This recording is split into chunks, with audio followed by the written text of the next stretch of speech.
ಇಂದೇ ಡೌನ್ಲೋಡ್ ಮಾಡಿ ಮತ್ತು ನಿಮ್ಮ ನೆಚ್ಚಿನ ಶೋಗಳನ್ನು ಆನಂದಿಸಿ.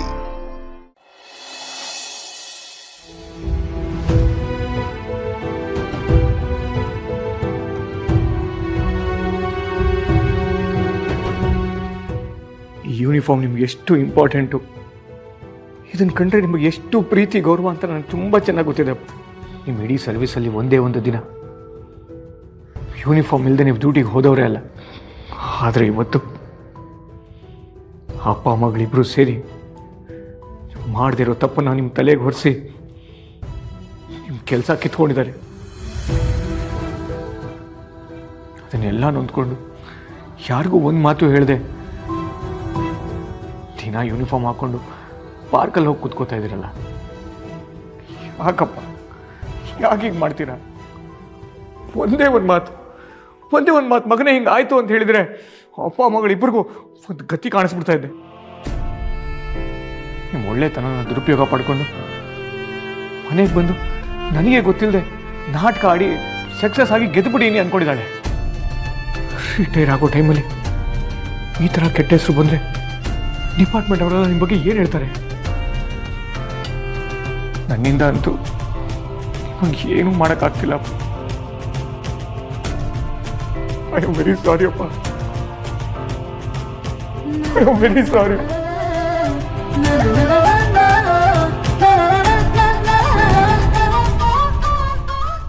ಯಾಕೋ ಹೇಳ್ತಾ ಇದೀಯಾ? ಏನಿಲ್ಲಮ್ಮ, ನಿಮ್ಮಪ್ಪ ಕೆಲಸ ಕಳ್ಕೊಂಡ್ರು ಅಂತನಾ?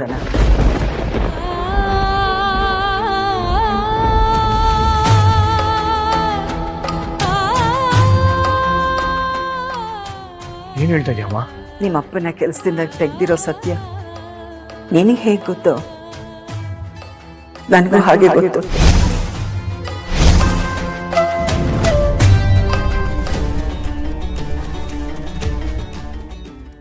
ನಿಮಗೆ ಗೊತ್ತಿರೋ ಹಾಗೆ ನಮ್ಮಪ್ಪ ಲಂಚದ ಕೇಸಲ್ಲಿ ಸಿಕ್ಕಾಕೊಂಡಿದ್ದಾರೆ. ಹೇಗಾದ್ರೂ ಮಾಡಿ ಅವ್ರನ್ನ ಬಿಡಿಸ್ಬೇಕು. ಮಾವ, ಈ ತಪ್ಪನ್ನ ನಾನೇ ಮಾಡಿದ್ದು ಅಂತ ನೀವು ಒಪ್ಕೊಂಡ್ರೆ ಅಪ್ಪನ್ನ ಹೊರಗಡೆ ಕರ್ಕೊಂಡ್ ಬರ್ಬೋದು.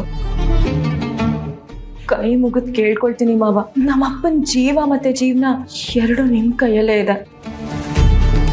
ನನ್ನ ಮಗ ಚೆನ್ನಾಗಿರ್ತಾನೆ, ಅವನ ಜೀವನ ಸರಿ ಹೋಗುತ್ತೆ ಅನ್ನೋದಾದ್ರೆ ನಾನು ಇದಕ್ಕೆ ಒಪ್ಕೋತೀನಮ್ಮ. ಅನ್ಯಾಯವಾಗ ಅಪ್ಪನ ಕೆಲಸ ಕಳ್ಕೊಬಿಟ್ಲಮ್ಮ ಆ ಮನೆ ಹಾಳಿ.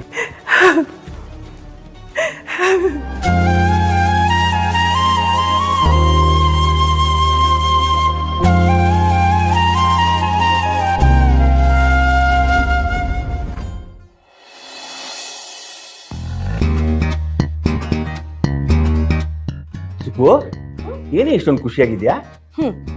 ಈ ಮನೆಯಲ್ಲಿ ಒಕ್ಕರ್ಸ್ಕೊಂಡಿದ್ಯಲ್ಲ ಪೀಡೆ, ಅದು ಈ ಮನೆಯಿಂದ ತೊಲಗುತ್ತೆ. ಅದಕ್ಕೆ ನೀನೇ ಮನೆ ಬಿಟ್ಟು ಹೋಗ್ತೀಯಾ? ಏನಂದ್ರೆ? ಅಲ್ಲ, ನೀನ್ ಯಾರ ಬಗ್ಗೆ ಮಾತಾಡ್ತಿದ್ಯಾ? ಇನ್ಯಾರು? ಸೋಡಾ ಬುಡ್ಡಿ ದೀಪ. ಶಾಂತಮ್ಮ, ಆ ಹುಡುಗಿ ಮೇಲೆ ಯಾಕೆ ಇಷ್ಟೊಂದು ದ್ವೇಷ ಸಾರಿಸ್ತೀಯಾ? ನಿಮ್ಗೆ ಯಾಕೆ? ಆ ದೀಪ ಸೌಂದರ್ಯ ಮುಂದೆ ಸೋಲ್ಬೇಕು, ಅವಳು ಸೋತು ಮನೆ ಬಿಟ್ಟು ಹೋಗ್ಬೇಕು. ಆ ಕ್ಷಣಕ್ಕೋಸ್ಕರ ಕಣ್ಣಿಗೆ ಎಣ್ಣೆ ಬಿಟ್ಕೊಂಡು ಕಾಯ್ತಾ ಇದ್ದೀನಿ. ಕಣ್ಣಿಗೆಲ್ಲ ಕಣೆ, ಹೊಟ್ಟೆಗೆ ಎಣ್ಣೆ ಬಿಟ್ಕೊಳ್ಳೋದು ಅದು ಗೊತ್ತಿಲ್ವಲ್ಲ ನಿಂಗೆ?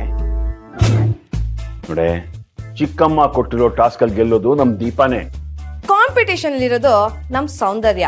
ಅವಳಿಗೆ ಕಣ್ಣಲ್ಲೇ ಸೋಲ್ಸೋ ಅಂತ ತಾಕತ್ತಿದೆ. ಸೌಂದರ್ಯನ ಮುಂದೆ ಇರೋದು ನಮ್ ದೀಪ. ಸುಡೋ ಸೂರ್ಯನ ನೋಡ್ಬೋದು, ಉರಿಯೋ ಬೆಂಕಿ ಶಾಖನ ತಡ್ಕೋಬಹುದು, ಆದ್ರೆ ನಮ್ ದೀಪನ್ ವಿರುದ್ಧ ಗೆಲ್ಲಕ್ ಚಾನ್ಸೇ ಇಲ್ಲ. ಸಮುದ್ರನೇ ಎದುರಿಸೋ ಧೈರ್ಯ ಇರೋ ನಮ್ ಸೌಂದರ್ಯಗೆ ಮೇಣದ ಬತ್ತಿ ತರ ಇರೋ ಆ ದೀಪನ ಎದುರಿಸೋದು ನಮ್ ಸೌಂದರ್ಯಂಗೆ ಏನ್ ಕಷ್ಟನಾ? ಮೇಣದ ಬತ್ತಿಯಿಂದ ಮನೆಗ್ ಬೆಳಕು ಕೊಡ್ಬೋದು, ಮನೆನ್ ಸುಡ್ಲೂಬಹುದು. ತಿಳ್ಕೋ. ಚಾಲೆಂಜ್ ಹಾಕಿ ನನ್ ಮುಂದೆ ಸೋಲೋಕೆ ನಿನ್ಗೆ ಇಷ್ಟ ಇದೆಯಾ ಹೇಳ್ಬಿಡು. ಈ ಚಾಲೆಂಜ್ ಅಲ್ಲಿ ಗೆಲ್ಲೋದು ನಮ್ ಸೌಂದರ್ಯನೇ. ಅವಳು ಗೆದ್ರೆ ನಾನ್ ಹೇಳೋ ತರ ನೀವು ಕೇಳ್ತೀರಾ? ಚಾಲೆಂಜಾ? ಈ ಭಾಸ್ಕರನ್ನ ನೀನೊಬ್ಳೆ ಅಲ್ಲ, ದಿನಕರ, ಪ್ರಭಾಕರ, ದಿವಾಕರ, ಹಸುಕರ ಯಾರೇ ಬಂದ್ರು ಈ ಚಾಲೆಂಜ್ ಅಲ್ಲಿ ನನ್ನ ಸೋಲ್ಸಕ್ಕಾಗಲ್ಲ. ಒಂದ್ ವೇಳೆ ದೀಪ ಸೋತ್ರೆ ನಾನ್ ನೀನ್ ಹೇಳ್ದಂಗೆ ಕೇಳ್ಕೊತೀನಿ.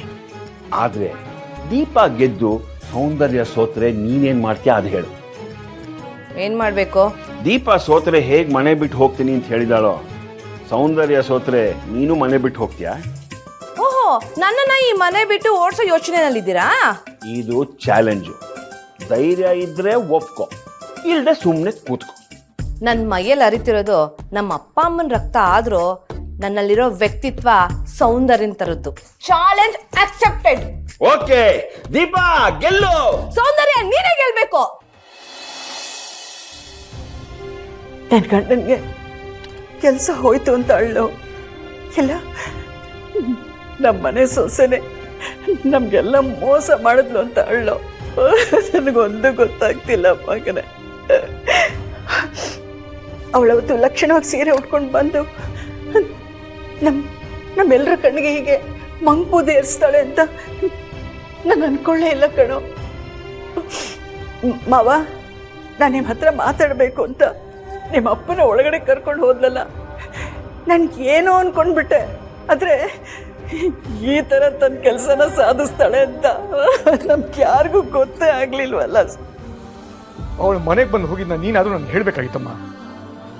ನಿಮ್ಮ ಅಪ್ಪನೇ ಹೇಳ್ಬೇಡ ಅಂತ ಹೇಳಿದ್ದು. ಮೊದಲೇ ನಿನ್ಗೆ ಅವಳ ಮೇಲೆ ಕೋಪ. ಅವಳು ಮನೆಗೆ ಬಂದಿದ್ಲು ಅಂತ ಹೇಳಿದ್ರೆ ಏನು ಅನಾಹುತ ಮಾಡ್ಬಿಡ್ತೀಯೋ ಅಂತ ಈ ವಿಷಯ ಅವನಿಗೆ ಹೇಳ್ಬೇಡ ಅಂತ ಹೇಳಿದ್ರು. ಹೇಳಿದಿದ್ರೆ ಇದೆಲ್ಲ ಆಗ್ತಿರ್ಲಿಲ್ವೇನೋ. ಆದರೆ ಏನು ಮಾಡೋದು ಅಂತಾನೆ ಅರ್ಥ ಆಗ್ತಿಲ್ಲಮ್ಮ. ಇತ್ತೀಚೆಗೆ ಅವ್ರು ನಡ್ಕೊಳ್ತಿದ್ದ ರೀತಿ, ಅವ್ರ ವರ್ತನೆ, ಇದನ್ನೆಲ್ಲ ನೋಡಿ ಅವ್ರ ಕೆಲ್ಸಕ್ಕೆ ಹೋಗ್ತಿದ್ದಾರೋ ಇಲ್ವೋ ಅಂತ ಅಮ್ಮಜ್ಜನಿಗೆ ಅನುಮಾನ ಬಂದಿತ್ತು. ಆದ್ರೆ ನನಗೆ ಏನು ಗೊತ್ತಾಗ್ಲಿಲ್ಲ ಕಣೋ. ಸಂಜನಾ ಅವ್ರ ಮಧ್ಯೆ ಈ ಥರ ಮಾತುಕತೆ ಆಗಿದೆ ಅನ್ನೋದನ್ನ ನನ್ನಿಂದನೂ ನಿಮ್ಮಪ್ಪ ಮುಚ್ಚಿಟ್ರು. ಕೇಳಿದ್ರೆ ಏನು ಇಲ್ಲ ಅಂತ ಹೇಳಿದ್ರು. ಅಮ್ಮ, ನಮ್ಮಪ್ಪನ ಕೆಲಸ ಗೆತ್ಕೊಂಡಿರೋ ಆ ಸಂಜನಾ, ಆ SI ನಾಗರಾಜನ್ ಮಾತ್ರ ನಾನು ಸುಮ್ಮನೆ ಬಿಡಲ್ಲ. ಸರಿಯಾಗಿ ಪಾಠ ಕಳಿಸ್ತೀನಿ. ನೋಡಪ್ಪ, ನಿನ್ ಕೋಪದಲ್ಲಿ ಏನೇನೋ ಮಾಡಕ್ ಹೋಗ್ಬೇಡ. ನೀನ್ ದುಡ್ಕಿದ್ರೆ ನಿಮ್ಮಪ್ಪನಿಗೆ ಹೋಗಿರೋ ಕೆಲಸ ಸಿಗಲ್ಲ ಕಣೋ. ಸಿಗೋ ಥರ ಮಾಡ್ತೀನಮ್ಮ. ನಮ್ಮಪ್ಪನ ಗಂಟಿರೋ ಕಳಂಕ ನಾನು ತೆಗಿತೀನಿ.